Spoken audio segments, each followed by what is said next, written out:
This man came to arrest me. He called the sheriff. Said, I can't open the door to you. Open the door or we'll beat it in. I said, if you beat it in, you're at risk of your life. Are you threatening me? Yes, sir, I'm threatening you. I'm going to call the sheriff right now and have you removed. You're threatening my life. Called the sheriff. Sheriff came, Clackamas County Sheriff car came, pulled right behind him. I know this man very well. I would trust him with my life after what he did.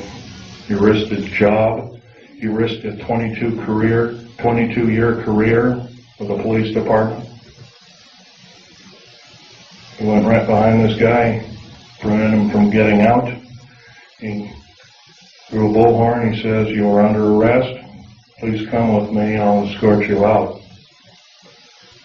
He was escorted out in handcuffs to his disgrace. Sheriffs have a lot of power in this country. They can arrest FBI, CIA, DIA, and the like. It's a very good thing. If it was, I wouldn't be here talking to you.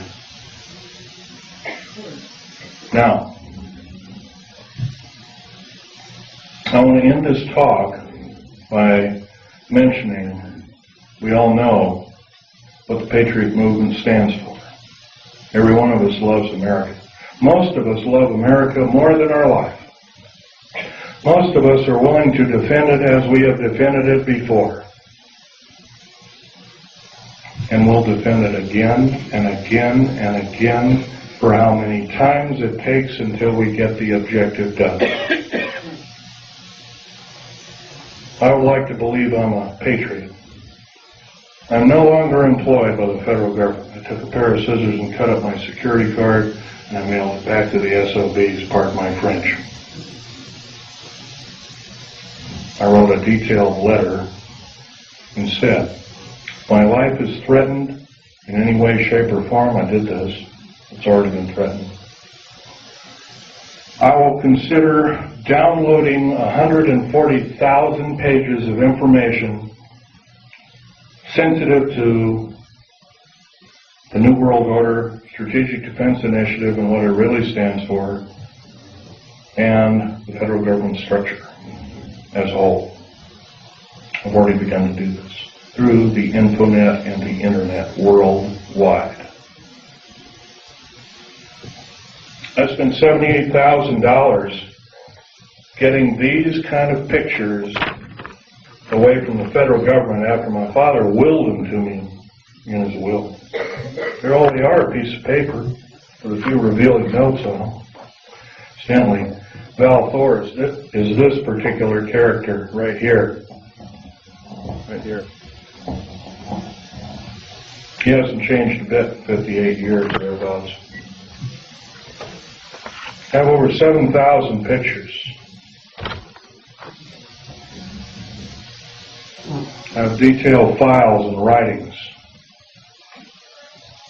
I have alien artifacts and metals. You're only looking at half a dozen of maybe 7,000 that I have. I feel you people have to know the truth as best as I could tell it. Thank you very much.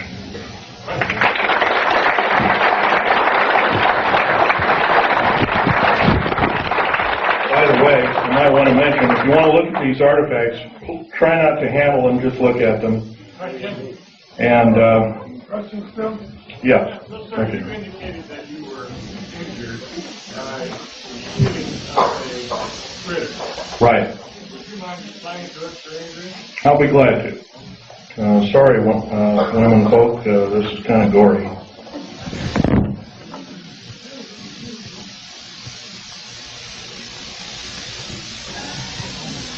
What detail was that hit you? Okay. My legs are worse. It was some form of ray weapon that had a high dose of stinking radiation called cobalt, or dirty bomb radiation. I remember the color of the beam. It was a light green, kind of like a light emerald green. Question? You know much about the reverse phase wave? No, I do not. Question? Have you heard the civilian federal transfer center getting built in Oklahoma, Louisiana, and I think Michigan? Yes, and I can tell you that there are 50 of them. There's one in every state. Can you describe what their purpose is? Purposes, they are prison camps. Will make Nazi Germany look like a kid's toy. They're very large. As big as they are above ground, they are a minimum of 3 levels below ground. Have you ever heard of Goose Lake, for instance? Goose Lake is a prison. It's a supposed model prison run by Wackenhut. Wackenhut is Fourth Reich Nazi German. They run this entire police state operation in Southern California. It is a low-yield, deep underground military base. It's not military. Wackenhut base, basically. It's buried about 500 feet underground. It is a long runway underground. It's about 3 miles long. It's got 2,700 prison cells in it. There's a track on either side of it. Food and shower facilities are all on. They're kind of like individual cars on tracks, and they service each prisoner. You got to change your clothes once a week. You got to shower once a week. No television, no nothing. Totally underground. Minimum lighting facilities. If you talk, you are beaten senselessly. 2,700 federal prisoners are in it right now. The worst of the worst. I don't know about you, folks. I learned an old song in church. The vilest offender who truly believes a pardon in Jesus is quickly received. I don't believe we or anybody else in these United States has the right to torture anybody. I don't care if they're a murderer, a rapist, or anything else. We should basically get rid of these kind of individuals. But if we do have the guts and maybe a little bit of fortitude to kind of hope that, well, I don't want murder on my hands, and we imprison them, I don't believe this is the way. Question? A comment. It appears that we're way past the 2-year voting cycle to stop what's happening. Now, well, like I said before, start forming cells, enclaves. I hate to say this, enclave has a peculiar, nasty overtone to it. But start forming enclaves, start talking to people, talk your head off.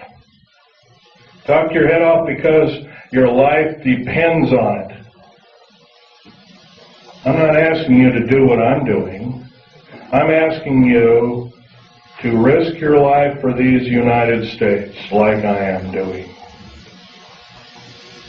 Question over here. You give out your internet address? The fact that Yes, I'll give you my address. these beings are alien in that they come from other planets. Otherwise, we have the theory of being extraterrestrial. Have you in all your studies ever tried to determine whether or not there was an alternative answer? Rather than being extraterrestrial, are they extra-dimensional? And if so, what have you discovered and what authority can you mount to be able to show that as a possibility? Okay. Let's take one thing at a time here. Extra-dimensional, they could very easily be. Al Bielek will probably tell you about that in his talk. When we blew up the A-bomb tests, and later the A-bomb, Hiroshima, Nagasaki, and all the other tests that took place, we basically opened up a hole in time. And the reason I know this is Al Bielek told me, if you look in an early 1953 Life magazine, you'll find a picture of an A-bomb, and the round mushroom cloud, and through the mushroom cloud you can see black space with stars. Unfortunately, those stars don't add up to any known stars in our view. And so Al Bielek was telling me, yeah, that opened up another dimension. And Life magazine almost lost its license to print But yeah, you're right there. Your other questions, some of which I can and cannot answer. Right now, as much information as I have, I like to say I'm a scientist, but I think that's got a kind of a bad connotation anymore. But anyway, as a scientist, I like to say that in all my studies, I have every reason to believe outer space aliens are another form, another tool, another system of technology to enslave the wonderful people of the United States of America and the world under a one-world government. And this scenario occurred in Nazi Germany and is now occurring in the United States, and it's got to go. Otherwise, we're going to go.